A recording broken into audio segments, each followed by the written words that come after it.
Assalamualaikum warahmatullahi wabarakatuh. Good morning, ladies and gentlemen.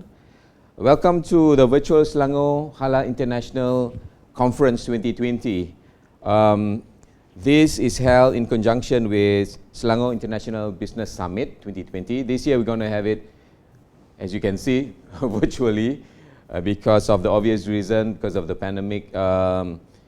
It's unfortunate that we are not able to meet there. Initially, the plan was to be together with my panelists, but I think it's kind of a blessing in disguise juga. With this pandemic, we are into this virtual meeting. Or if before the pandemic, we can't make it physically, and that's it, you're out. So I always like to see the positive point of it. Well, today I'm very honored to be the moderator for Forum 2, entitled Malaysia Halal Hub. Are we there yet? We've always been talking about Halal Hub. So I think it's quite interesting to revisit what Halal Hub is all about. Revisit because I'm sure the industry has understood a hub being something initially, and then we see the implementation of the hub as we go along through more than a decade, I think close to 20 years, 15, 20 years. And as we go along, we go around and we see hubs, halal hubs around. And where are we now is a very relevant question. And how is it connected? We can see the hub as being the physical aspect of it. So is it the hub being physical only, and how is it related to the soft side of it, the hardware and the software, if I put it that way. So today, I'm honored to have Y.Bhg Dato Azman Shah Muhammad Yusof, Chief Executive Officer of Northport, Malaysia, Berhad. Dato, glad to have you here this morning. An old friend, we went back this morning on the way here. I was recalling how long have I known Dato. So it's like since the late 90s. Wow. 98, we are that young, yeah. Dato, a very experienced man, very colorful profile, Bank Negara, Bolton, Dana Harta, and many more. A very experienced man. Dato, Y.Bhg Dato joined MMC Port Holding in 2015, correct, Dato? And became the CEO of Northport, Malaysia in 2016. So thank you, Dato, for joining us. Our second panelist, Mr. Hanisofian bin Alias, the Vice President of Industry Development Division, HDC, Halal Development Corporation. Since 2008, very experienced man. Some of his significant role is responsible for all HDC's development activities at both domestic and international platform. Key portfolios, industry governance, involved in Pembangunan Industri Halal MPH, Halal Master Plan 2030, is that correct, Mr. Hanisofian? To improve effectiveness of halal ecosystem. That's, I think, a long list if I read it out. Again, gentlemen, Dato, thank you for being with us this morning. Let's talk about the physical number of halal park or halal hub. In fact, that term itself can be something to be discussed about. You know, someone asked me, what's the difference between a park and a hub? You know, perhaps along the way we can talk about that as well. We have about 21 parks, halal parks located in Malaysia. 14 of them are with Halmas, designated halal parks. I hope those numbers are correct, Encik Hanisofian. If I'm wrong, please correct me, feel free. So we have been looking at Halal Hub, developing Halal Hub over more than a decade. And the government has put a lot of investment in developing it. So it is also as a platform for foreign investment, and we are so into it. There's still some interest in certain states, I understand, who wants to have a new hub, to create a new hub. So, but the question is, are they doing it to be part of it, or are doing it because they have new ideas on how to make it work? But I think it's very, very critical would be from HDC's point of view on how to make all these parks and hubs work together. So shall we start? I would like to invite Encik Hanisofian to share his perspective on the development of halal parks from day one until present. Okay. Over to you, Encik Hanisofian. Thank you very much, Cik Zukarnine. I think first of all for inviting me to be the speaker for this important sessions. I understand there's a lot of questions asking about what is Halal Hub. And as Cik Zukarnine was mentioning just now, the most easiest or most common perceptions about Halal Hub is the physical infrastructure itself, the Halal Park. So Halal Hub, Halal Park, what else? People talking about these terms over and over, but sometimes we do not really have what they call that, a common understanding or a common interpretation of what Halal Hub is all about. So as mentioned by Cik Zul, I joined HDC in 2008. So still young, still black hair. When I joined HDC, aspire to become the global halal hub by the year of 2020. So me too, I asked around, what does it mean? Halal hub, what is it? So I was given this very thick document at that time. And when I look at this document, is the Halal Industry Master Plan, HIMP, 2008 to 2020. So I think on the first page, when I flip this document, on the first page, it mentions that the Malaysia being the global halal hub is actually a means to elevate the income of our people and also to increase the economic growth. So the next question comes is that how do we do this? So I flip around this document. So I saw the one diagram that actually registered in my brain until today is about how do we do this in the next from 2008 until 2020 in the next 15 years.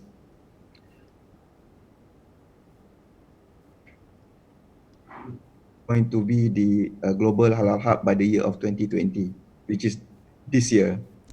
The first one is actually on how do we capitalize our knowledge, making Malaysia as the global reference center in halal integrity matters.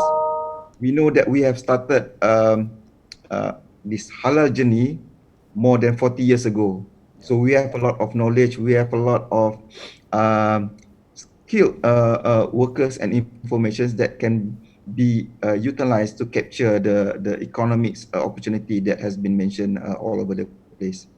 The second part is actually about the economic itself, making Malaysia as the center of productions, innovations, and trade. So the second part is very tricky because people would like to see the proof whether we have really successful in this year. So I guess today we probably go deep into this one, and maybe as Cik Zul was mentioning just now, speak more about the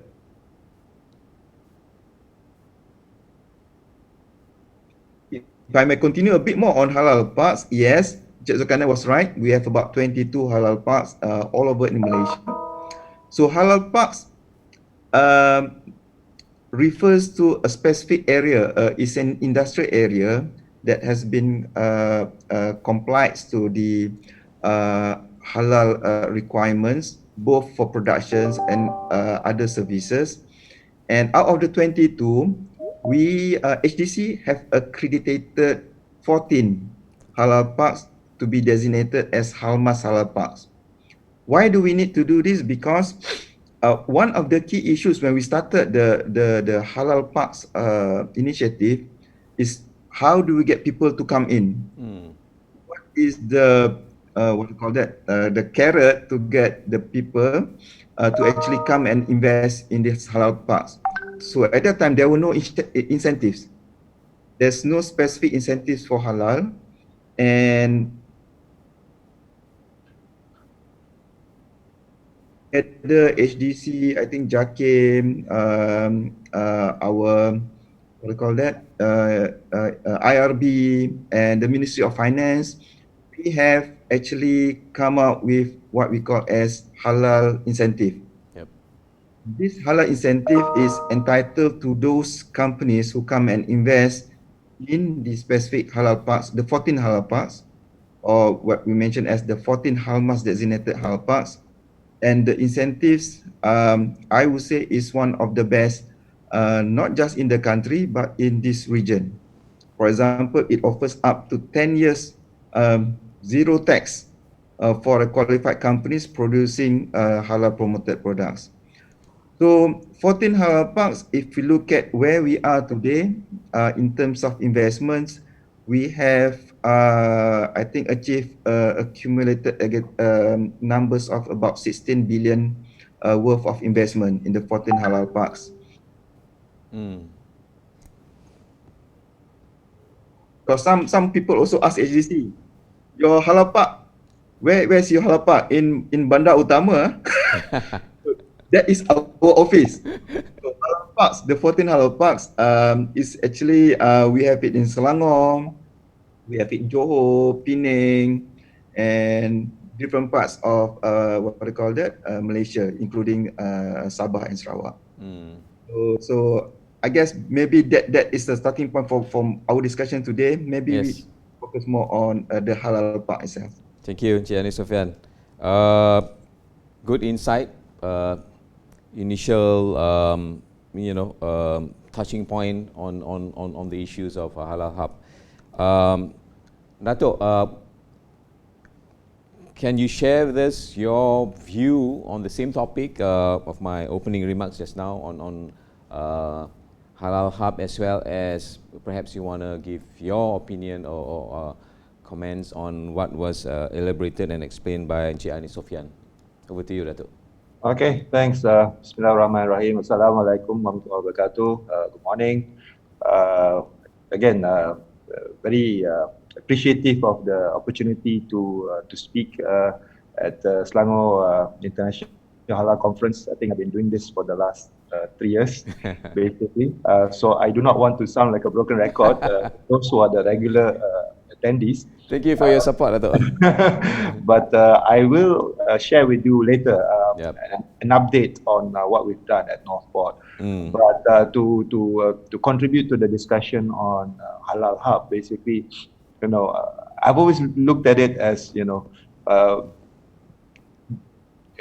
labeling in the sense that it's a hub, but the definition, if it's just physical, then you run the risk of becoming a property play. You're not doing it for the right reasons. And the other thing is basically the strategic location of those hubs, because you may be able to produce well in a hub which is difficult to connect with the rest of the country or the world. So I would rather go on the basis of whether we have created a halal ecosystem that is functioning. And at the end of the day, you may be located at a Halma certified park or hub, but you run the risk of not being able to manage your logistics costs. And this will, even though you've got the incentives going for the manufacturers, but the logistics cost might be an impediment to them to grow further, especially if they have ambitions of becoming a halal exporter. So to me, basically, yes, it's good to have the infrastructure and the facilities to get it certified and attract all the players, maybe from abroad and so on and so forth. But you've got to connect the dots. You've got to have the integrated logistics and the whole value chain, not just on moving the products physically, but also moving the products through documentation. I think this is something that we always fail to realize, that there's so much paperwork that goes into exporting. And I'm just going to talk about exporting because I think as a halal hub for internal domestic consumption, I think we've grown by leaps and bounds. We have the first mover advantage and so on and so forth, but we've not really capitalized on this to become or to capture the export market. And we all know the export market is huge, it's tremendous. And if we and I think at the last World Halal Conference, if I'm not mistaken, I basically threw a notion that we should sell halal products. We should sell halal as a brand. And when you sell halal as a brand, basically, then you open yourself not just to 2.2 billion Muslim population, but you also open up to the rest of the world. And what is key there is basically to make sure that the value chain works. Not only are you halal and thayyiban, but you are also price competitive. So this is where I think, yes, it's good to have all this infrastructure, but how do we connect the dots? And how do we make it efficient such that the manufacturer just focuses on manufacturing, producing, and the logistics cost and all that is well managed. The value chain manages itself. So this is the thing. This is a project that we've been looking at for the last 4 years, basically, since I've been at Northport.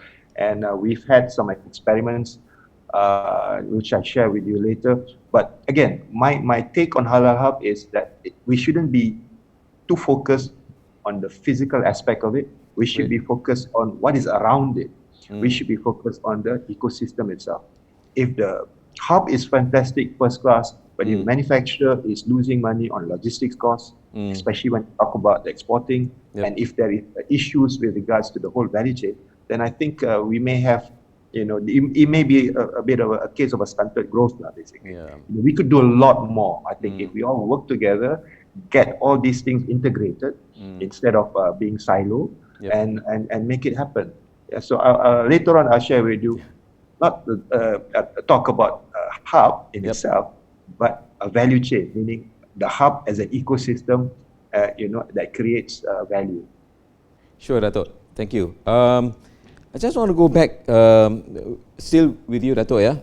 How would you guys operate differently or achieve differently, do things differently if you are not operating in a halal hub? Because you are within the bigger hub. Would things be different if there's no initiative in developing our halal hub, in your opinion? No, don't get me wrong. I think the hub concept is fantastic. Okay. But I think we focus more on the hub rather than the ecosystem. So Agreed. the hub can be anywhere, but if the logistics doesn't work, then you have a problem. Agreed. So we really need to look at it from a hub plus perspective. Thank you, Dato. You just hit the sweet spots there. Where what is it a hub all about? And hardware, software, and the perception, hardware is a hub. We forgot about the rest. And I think together this morning we are looking at the same perspective, that we've agreed it is more than just physical. Okay, going back to Cik Hanisofian, I want to touch a bit on Halmas.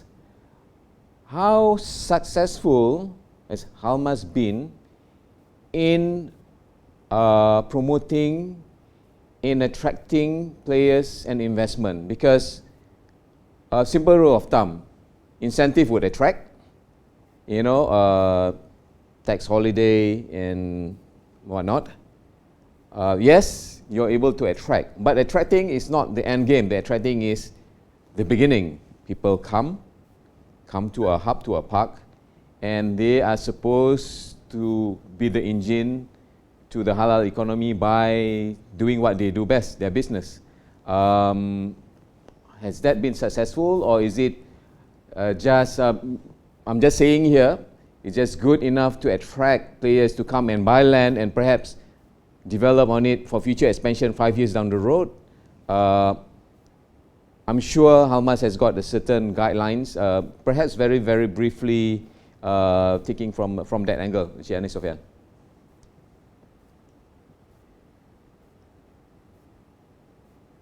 Yeah, I think he's on mute.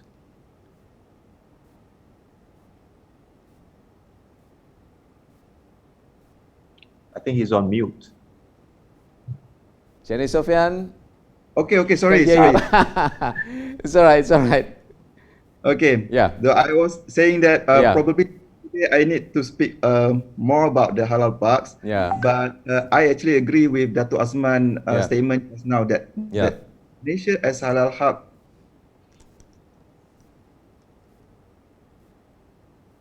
how successful Halmas has been, what I'm seeing right now will depends on how much do you understand about the infrastructure itself. Good point. You know, when we go to the parliament, for example, when we speak to some of the when we try to answer some of the questions, they always speak about the problems that they are seeing in their halal parks. Yeah. And most of these halal parks are halal parks located in the areas that are actually not conducive for foreign direct investment. So what we are looking at right now, when we speak about Halmas, it has a certain criteria to actually attract foreign direct investment. But the initial spirit of developing Halal Park, it was way before HDC was even established. It was sometimes think there are we have the Ministry of Entrepreneur Development, MECD. Yes. If I'm not mistaken. So they actually started the concept of Halal Park because they wanted to help more of our SMEs to get halal certification. And one of the issue was that you cannot get the halal cert if you do not have a proper premise. Yep. So you need to have a factory. So MEC started with halal park projects in 5 states. If I'm not mistaken, it was in Kelantan, Pahang, Kedah, Perlis, Terengganu, if I'm not mistaken. So that was the initial spirit of developing halal parks to actually help SMEs to go into halal certification and eventually capture the market. But that also faced some problems because SMEs, when they want to move into a halal and so on, exactly what Dato Azman was mentioning just now, the ecosystems. Yeah. So they have a lot of things that they need to consider. So at that time, so we were thinking of developing the incentive to attract the SMEs to go into this halal park. But somehow the incentives, when it was developed, it is not so suitable for the SMEs. It is more suitable for the foreign direct investment. Understood. Yep. So that's why if you look at the data right now, not a single SME has enjoyed these Halmas incentives. Oh. There are about, I think, almost 100% of these incentives are actually enjoyed by the foreign direct investors. So in the RMK 11, 2016, 2015, 2016, when we started to speak about this issue to the government, so there no more new halal parks. You need to resolve all these issues first before you actually talk about creating more halal parks. At least not from the government. So that was the first instructions. The second one is to look at what are the key issues and what needs to be done for these halal parks. Over the past 5 years, we have been reviewing our guidelines. We have been communicating to the different stakeholders, and I think as maybe not many people know, but maybe I would share today is that halal parks, they are owned by different entities. There are halal parks owned by private sectors.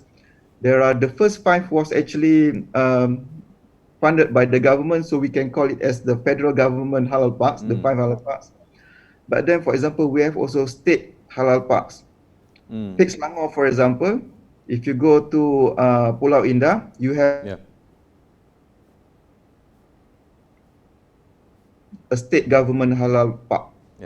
Then, just a few kilometers away, we have the PKFZ halal parks, which is owned by the Lembaga Pelabuhan, and Lembaga Pelabuhan is actually an arm under the Ministry of Transport.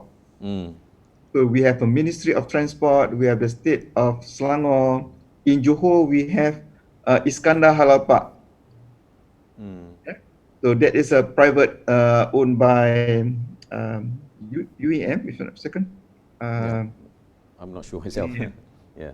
So it's totally private halal park. So because of different ownerships, it is not easy for the government to actually govern this halal park without a proper what do you call that, act, or in bahasa we call it as a punca kuasa. Yeah. The enforcement on how do we drive these halal parks. So it became a lot of advisory on how we should move the halal park. Understood. Secondly, we look at the issues of incentive itself. Because incentive, if we talk about the FDI, I would say it is quite successful. We look at NSTAC because they are what do you call that? GLC owned halal parks owned by Tabung Haji. So it was driven more on what do you call that? Private driven kind of institutions. Yep. And they focus a lot more on FDIs, and they are expanding. I guess in Selangor Halal Hub also, I think almost all the lands are sold because it actually attracts a lot of investors into the hub. But maybe right now we need to look at how do we actually tackle the issues of our SMEs in going into the halal park. So what we need to do right now, we actually recategorize first the halal parks that we have to attract FDI or even DDI, and also the halal parks which are actually built to help the SMEs in producing quality halal goods and services. Agreed, Encik Hanisofian. So I think from your brief sharing just now, we can see that there's a lot of issues, smaller issues that needs to be sorted out. I also can see that Halmas itself did work, but perhaps it's able to I don't know, some other steps or incentives needs to be put in so that the smaller players would benefit from it. Back to Dato Azman, quick run through your website. You have this initiative. It's called Halal Point. At your port, perhaps you want to share a bit or more, up to you. What is that all about? Because how is that connected to what we've been talking about this morning? Yeah. Okay, let me just share our presentation slides.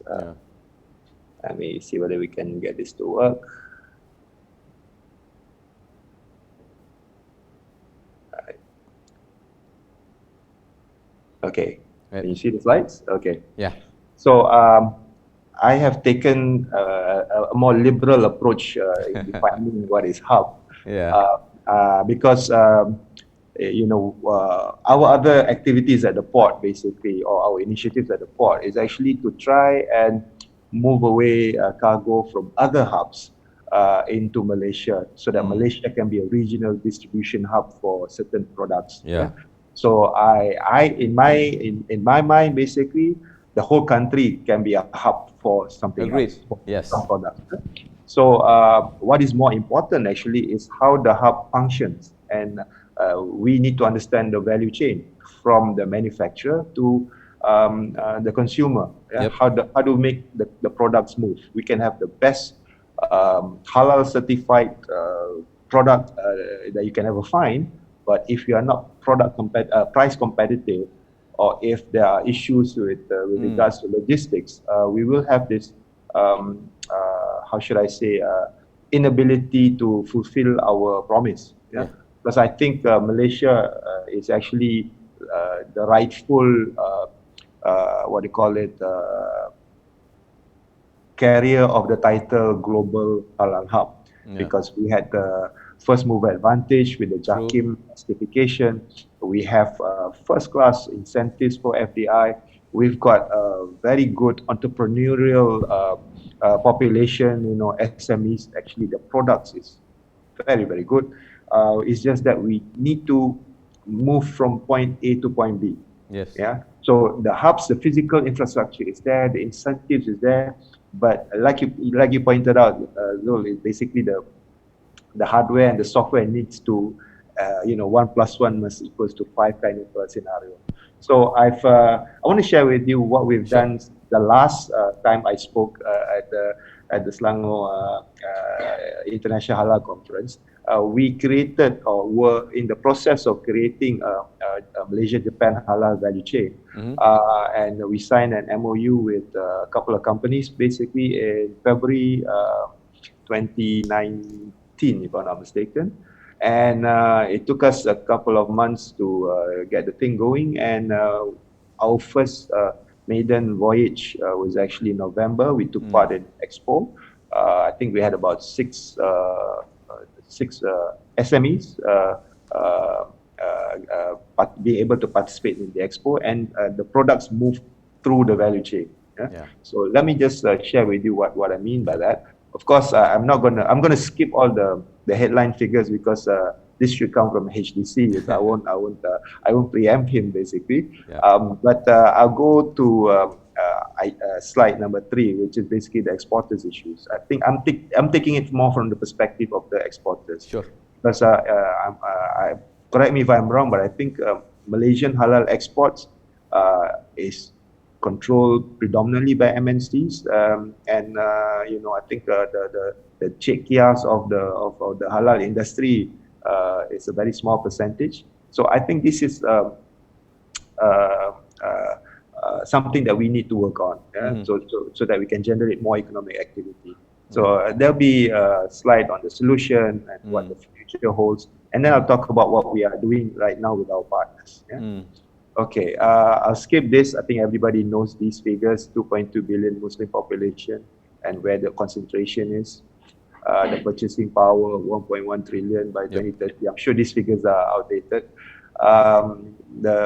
The market, Southeast Asia, is actually quite big, and the surprising thing is that our exports to these target markets is quite low. If you look at China, we only contribute about 6% of China's halal import requirements. Halal exports to Korea is only valued at 1.4 billion, even though K-pop and Winter Sonata has had effect on Malaysian tourism. Exports to Japan 2019, I remember my first visit to Japan.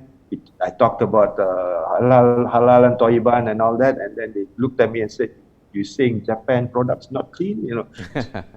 It's a small market, 100,000 Muslims in Japan.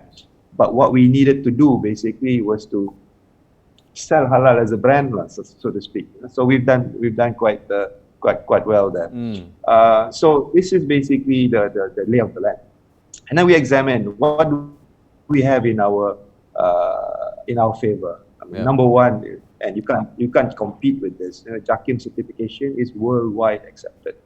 And then the location, we are at the center of the global Muslim population, in the middle of Middle East and China, basically. And the location of at the Straits of Malacca, at least for Klan, where it is the busiest channel or straits in world trade. And then, of course, if you talk about the One Belt, One Road, we are right smack in the middle of it. And then, again, Hanis talked about it just now, the incentives that the government has given. Nowhere in the world can you find all these wonderful incentives. So the research and development, the grants, the marketing grants, and so on and so forth, the tax incentives, and so on and so forth. So our team went out to visit Mihas. Apart from buying all the wonderful products that they sell there, we also asked the question, how come we are, not seeing your product global forum in the global scenario? We asked the question, and they came back with a lot of horror stories. One of it, the most important one of it, is actually the red tape. The customs and other government agencies clearance at the destinations. We heard horror stories of products being held back in the warehouse without custom clearance for more than 9 months. So this is something that we thought is going to be a killer. And to circumvent that, basically, most SMEs, they will go and join expos in other countries and so on and so forth. But what that meant is that your only chance to market the products is like, doing a pasar malam night market kind of approach, where you go sell your wares at the expos and then wait for the next year. Yeah. What we want basically is to create a value chain or a path, an export path, whereby you can export and sell anytime. Yeah, as long as your products already have that clearance and is registered in the CIQ of all these recipient countries. So the first issue is actually the red tape.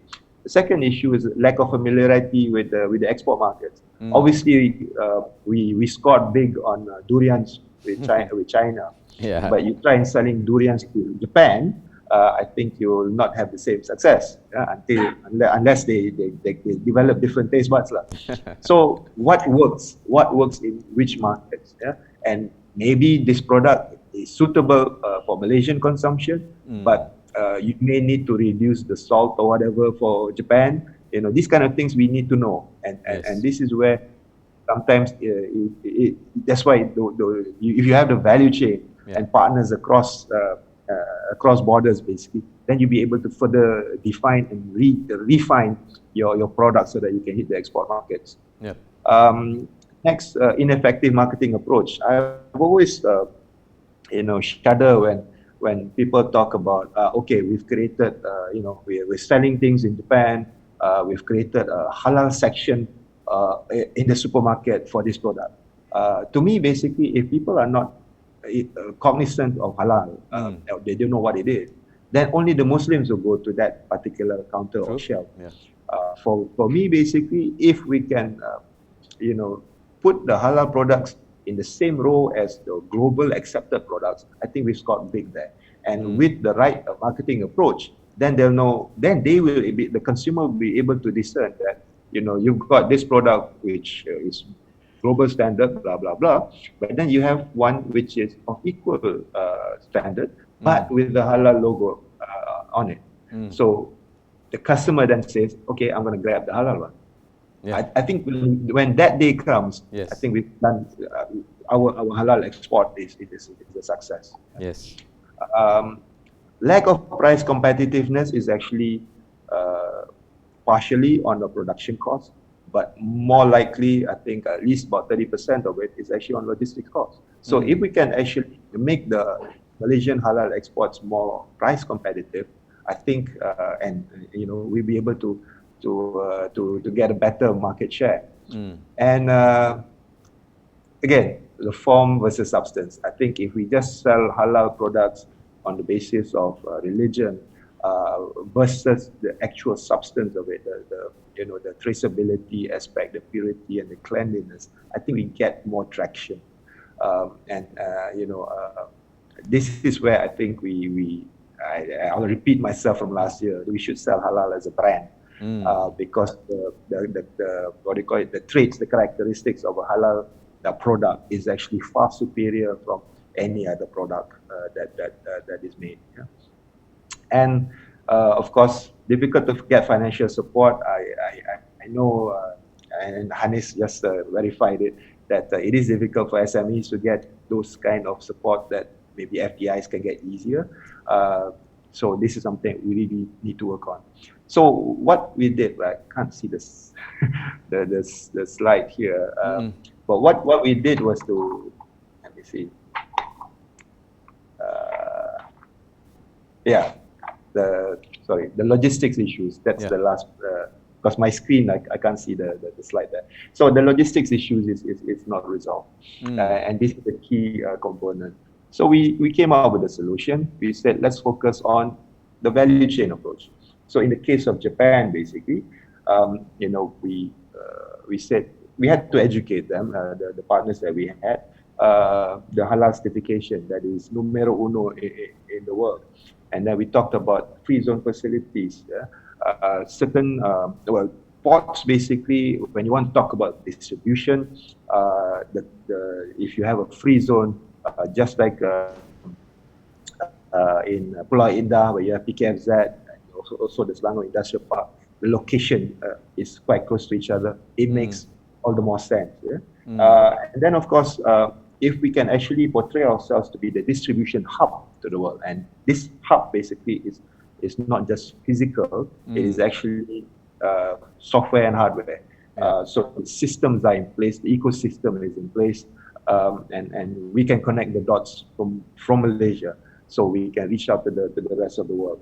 And in order to do that, you've got to have an end-to-end integrated logistics solution, meaning that the Malaysian, the poor Czechia SME exporter having to talk to different parties along the value chain, if you can actually integrate and create a value chain, I think it'll be so much easier.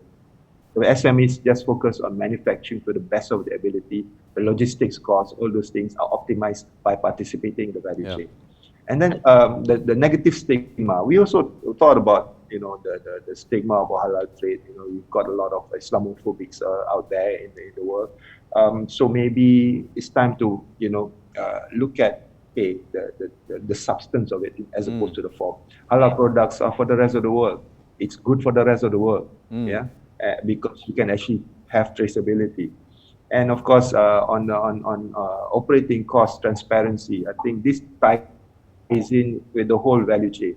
If the full value is actually built, basically, then it is transparent. There is no what do you call it, rent seeking or advantage taking or abnormal profits. You know, when it comes to quoting a price to the poor exporter. So again, I'm focusing more on exports because I think this is where we have not really succeeded, even though we have had a head start. So in the end, what we thought was to create a halal Silk Road HSR. At that point in time, when we came up with the idea, the government back then already postponed the high-speed rail project, the HSR. So we decided to borrow HSR and use that as a brand. So what it meant is actually to provide a one-stop center. So meaning that there is end-to-end logistics services.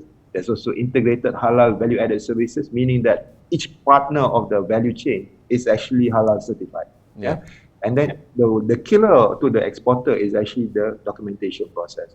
I think once you have the value chain sorted out, once you have from A to Z, basically the partners are all there, we can know about the documentation process and we can advise in advance to the exporter whether you are 50% ready or 80% ready or you're not ready at all. And then they can start getting that documentation ready. And going back to my basic point, the logistics cost. So once we have an integrated value chain, we can have a competitive transportation cost. And throughout, we can offer halal and thayyiban services. So the dream was basically, is basically to create an integrated halal value chain. I have to be what do you call it, location centric because I operate in Port Klang, by the way. So we wanted to turn Port Klang into the halal gateway to the world. Again, another label, gateway hub, you know.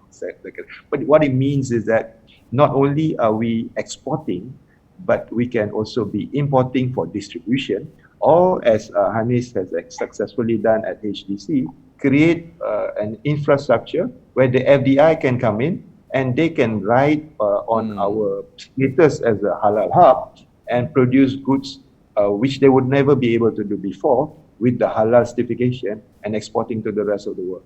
So it goes both ways, export and import and FDI and so on and so forth, all gelling in together to make us into what do you call it, the epicenter of halal trade. Right? Thank you, Dato. Very, very comprehensive presentation. I think it just made me redundant or make my life easier to moderate this. But a lot of information shared. Time check, we have less than 10 minutes actually. I thought we have more. Let me. Yeah, sure. So let me just finish off with the Japan, because my title says Japan. So we did with Japan, and this is the concept basically. We have partners. What we are going to do is to create cargo consolidation savings, business matching, and then work on an e-commerce platform. So we have now an importer by the name of Bayam. We have Nichiren, who is the #1 cold chain logistics provider in Japan, #5 in the world, and we have Northport fixing it all together basically. And this is I'll skip all this introduction. and I just want to get to what we're going to do. So, in fact, I was preparing a video for this, but we couldn't get it done in time. So you can see that from the manufacturer, freight forwarder, custom broker, distribution center, the port, shipping lines, and to the recipient end, all this paperwork, documentation will all be handled. It will be explained to the manufacturer, and then they get themselves ready, and then off you go. Yep. We have even the borrowed Air Asia's tagline, now everyone can export. And for refrigerated containers, the price per cubic meter is actually a substantial amount less than what they would have otherwise had to pay. Yeah. Yep. And similarly also for ambient containers. So maiden voyage, we can do it in 27 days. From the day that they make that phone call, if they sort out all the issues, we can actually do that. What I want to throw basically is this. I think we've had the FDIs, we had the SMEs, but maybe we need a trading company, right? And this is what I think I mentioned it before last year. You did. And I would like to see this happen. Yeah, Malaysian Sogo Social, meaning that there is a trading company that goes out to the rest of the world and basically helps the SMEs by actually commoditizing or monetizing their products in the export markets. So that's basically my 2 cents worth. It's all about value chain. The hub, I think if we can redefine it, not say redefine, add more substance to the word hub instead of just physical, but actually talk about ecosystem, then I think we can then call ourselves a halal hub to the world instead of just looking at halal hub for production. Yeah, I think that is my thank you, Dato. Very extensive, very informative. I will for sure revisit what you just presented. Some of it we've got the chance to talk about before our forum today. I could easily ask many more questions here, but I think I'm going to let Encik Hanisofian comment something on perhaps what Dato' Azman has just presented in relation to our topic today. And perhaps immediately we can sum up the way forward. What's the way forward? I mean, honestly, I feel that a 1 hour session doesn't do justice to this topic. But obviously, we perhaps in some other platform or avenues or event, we can do this again. There's so many things to talk about. So off to you, Encik Hanisofian. Thank you. I think I just go straight to the point.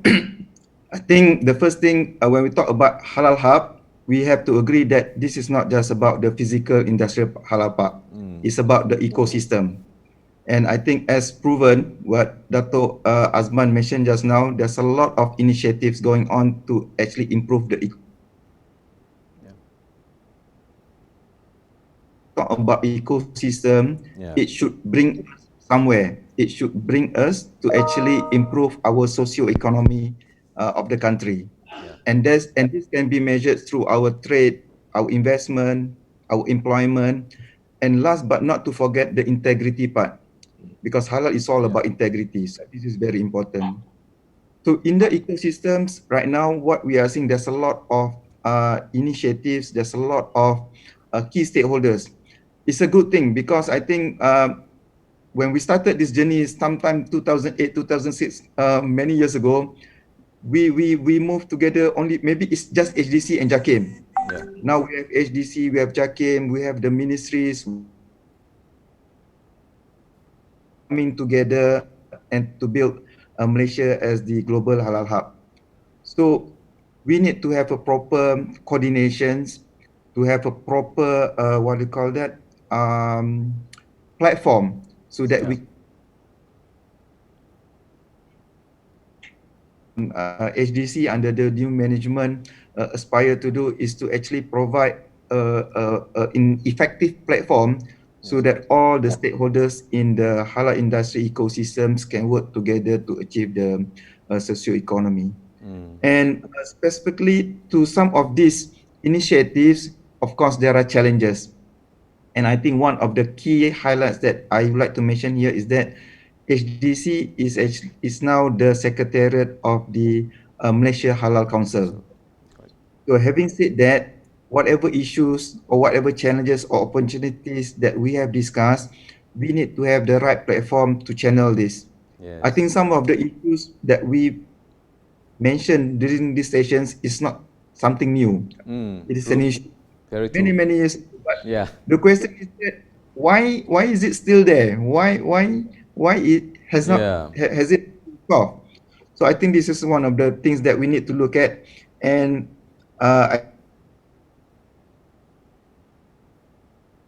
what we intend to do in the council is to look at the policy matters, the infrastructure, incentives, and our talent, human capital talents. Correct. So I Correct. think if the government can look at these four, it will empower the private sectors, the rest of the stakeholders to actually move forward in terms of achieving Thank you, our goals. Hanisofian. My 2 cents is that I'm sure there's more. I mean, effort done by Northport. It's great. It's Yes. really hitting the nail straight on, and this initiative should be supported or made known, and gelling of a few other initiatives that would propel. You're right, so true. So many issues we've revisited, and are we going to revisit this next year, the year after? Of course, this is up to the industry players and all the stakeholders. And lastly, Dato Azman, thank you again for that comprehensive presentation. Your last word on what's the way forward?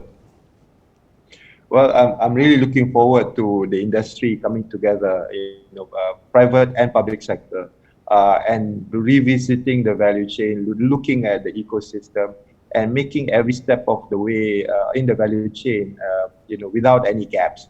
I think one of the first things I'll do is actually pay a visit to HDC and start looking at how I can actually integrate logistics with regards to Halmas, because you've got 14 of those. In fact, we no longer view ourselves Northport as a port. In fact, I want to change the name to not a port, and start looking at how we can solve logistics problems. So I definitely will take this up. Because I think the template is there. It's just a question of making it work. I'm really looking forward that next year when we have this session again, I'm sure that we will record more success stories. I think that will be the proof of the pudding is in the eating, provided the pudding is halal, and I think we can really have a story to tell. Yeah. Thank you, Dato. Thank you, gentlemen. Yang berbahagia Dato for being with us today. Cik Hanisofian. This is the thing, we talk about players who are passionate about what they are doing. 1 hour is nothing. This is what I thought this morning, 1 hour, okay. But I think we've achieved a few things in highlighting, we're not talking about highlighting issues, the challenges, the aspiration, the unfinished mission that is hanging there. Perhaps it's also, this session itself is a reminder to myself, these are the things that we should look at, and connecting the dots. Berhad, what you said earlier is very important. Our dot here in Halal International Selangor with Northport. You're going to change the name soon, right? Just kidding. And HDC. Yes. Once again, thank you so much. Maybe next year to discuss this is a bit too long. Maybe we find some other. There's always teh tarik session, right? But with this PKP, I don't know. But let's get in touch. And once again, thank you so much for being with us today. Thank you. Stay safe. Yeah. Bye. Assalamualaikum. Waalaikumsalam.